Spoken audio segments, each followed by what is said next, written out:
Okay, hi everyone. So I've prepared this short video to help you organize the writing text of the description of a house, okay?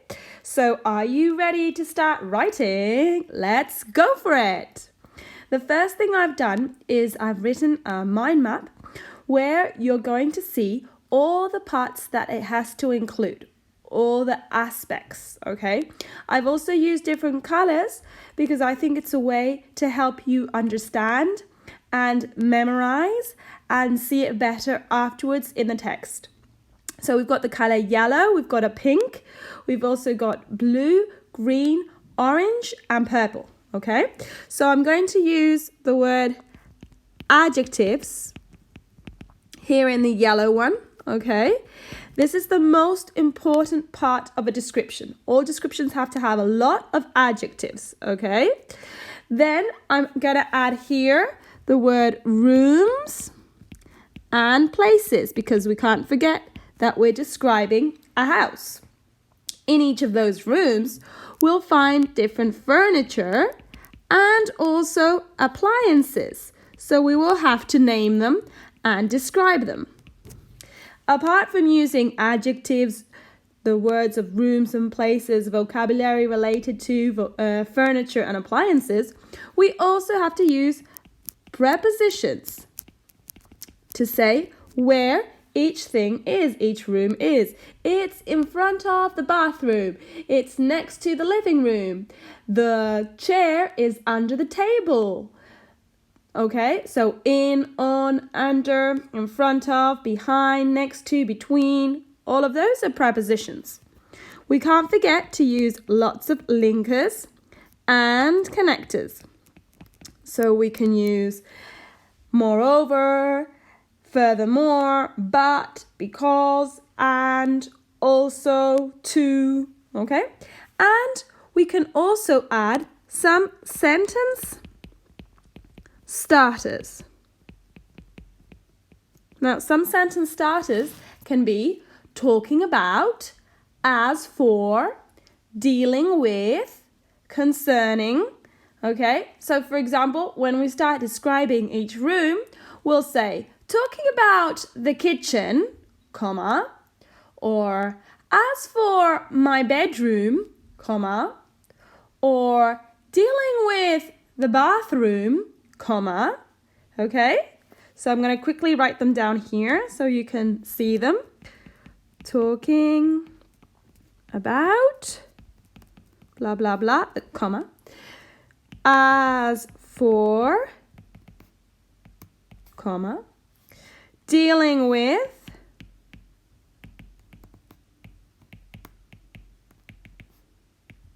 okay? Or we could also use concerning. Okay, I'm also going to write quickly some prepositions down here.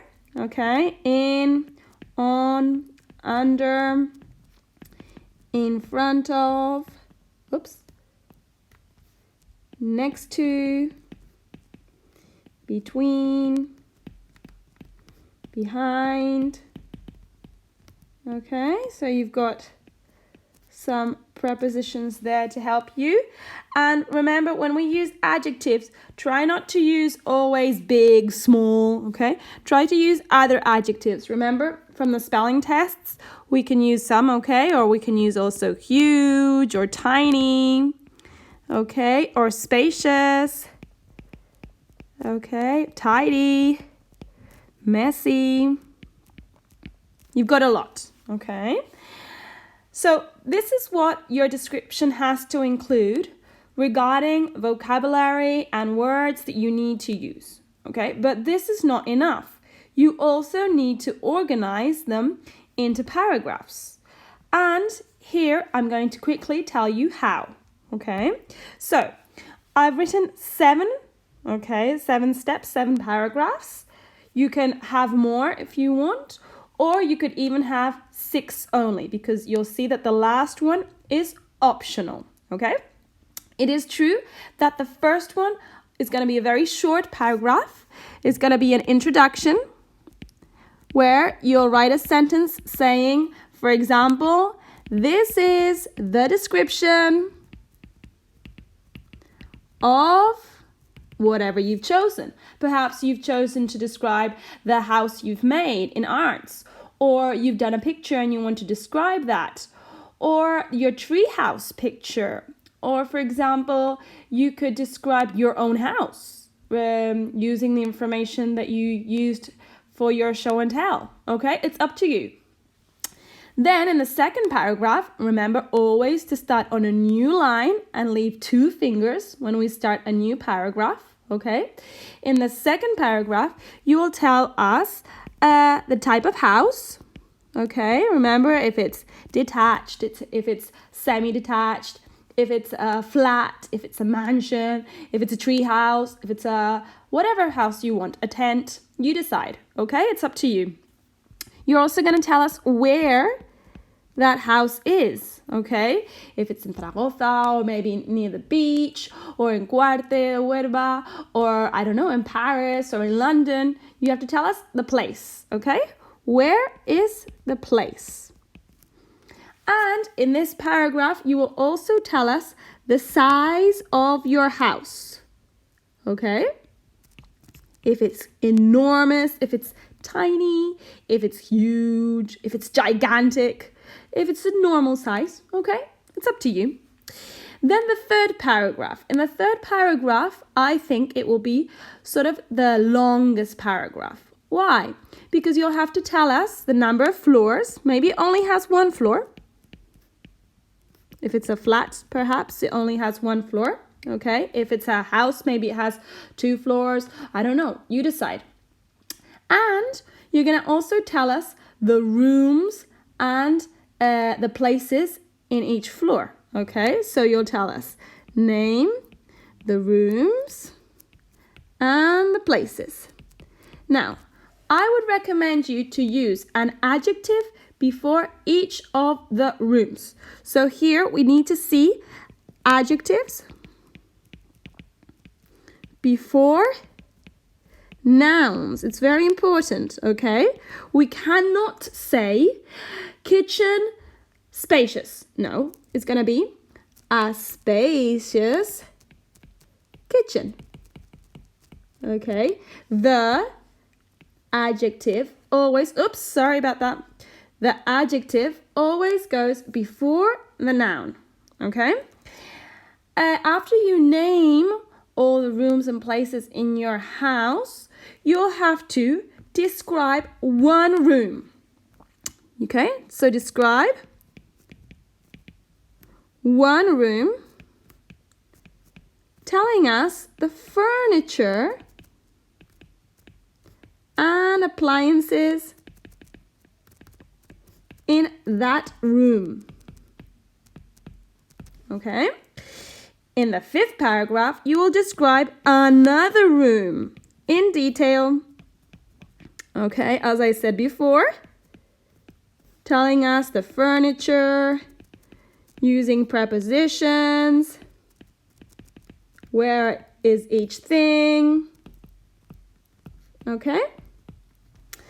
The 6th paragraph is the one where you will tell us what is your favorite place in the house. So here, your favorite place. It can be a room, it can be a place, okay? I'm saying the word place because perhaps it's not a room, perhaps it's the garden. A garden is not a room, it's a place in the house, okay? Very important. When you tell us your favorite place, you will have to tell us why. How will you use this? How will you tell us? You will use the word because. For example, my favorite place in my house is the terrace because when it is sunny, I can go outside and see the sun, for example. Okay, so I've used the word because. Very important, okay? And as I said before, the last paragraph is an optional paragraph, okay? It is optional and it allows you to add more information. Okay, maybe you want to tell us what the neighborhood is like, if it's noisy, if it's quiet. Maybe you want to tell us what is near your house. Maybe you can tell us there's a big swimming pool, or there's a big supermarket, or I don't know, whatever you want, okay? It's optional. You don't really need to add any more information. With 6 paragraphs, it would be perfect. But, however, if you want to add more, you can add more.